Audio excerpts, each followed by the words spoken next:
Because if you're not faithful with the little that you have, why should God bless you with more if you're not even making use of the little that He's giving you?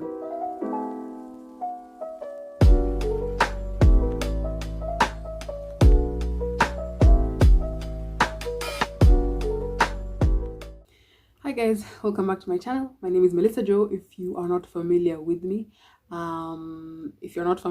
well then welcome to this channel. I was watching a video by, this is the second video of hers I've watched, so I might not remember her name very well. Ezine Zara. She is a Nigerian YouTuber and she does a lot of faith content, which is what I've gathered from just my overview of her channel.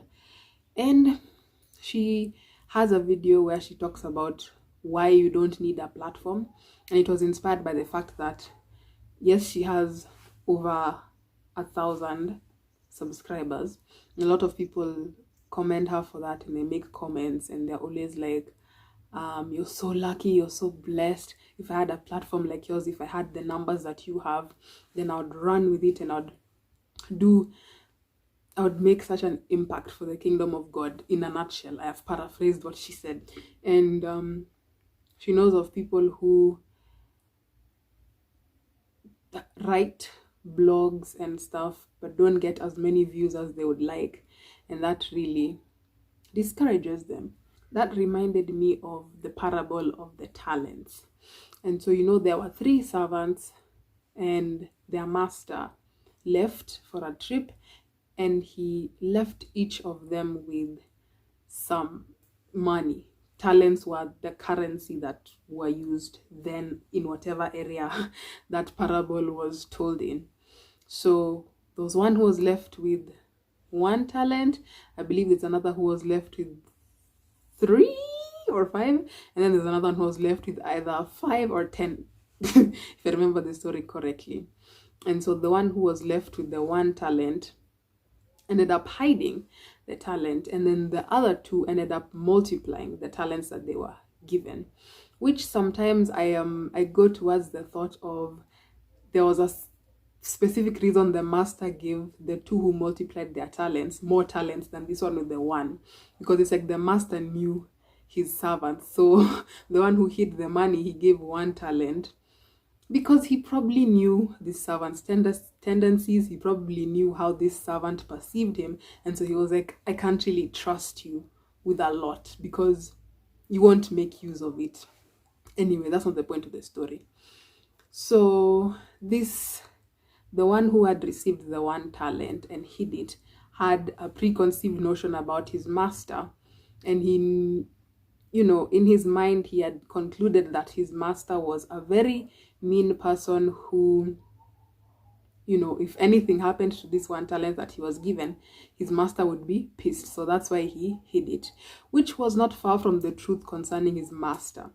But his master confirmed this, and he was like, well, if you knew I am so angry, like I easily get angered, then why didn't you go ahead and multiply the money so that I wouldn't be angry? So his perception of his master was not too far off from the truth, but he didn't make use of the talents that he was given, and that is the point. The other 2 made use, took the risks, invested their talents into something, and ended up bearing fruit and multiplying and reaping the fruits of their labor, and their master was so pleased. And I like that because in the story it also states that the master went away for a really long time. And of course it's a parable concerning the kingdom of God and the gifts that you're given and all that stuff. Jesus going away for a really long time, and then him finally coming back, you know, to see what we've done with everything that we have been gifted with. And Ezine talking about what she was talking about, thinking about the parable of the talents as well. You know, it just reminded me of Luke 16, is it 10? Luke 16:10, which says, whoever can be trusted with very little can also be trusted with much. And whoever is dishonest with very little will also be dishonest with much. And it just brought to mind that whatever you have, you can put to use. As long as you don't have nothing, there's always something that you can do for the kingdom of God.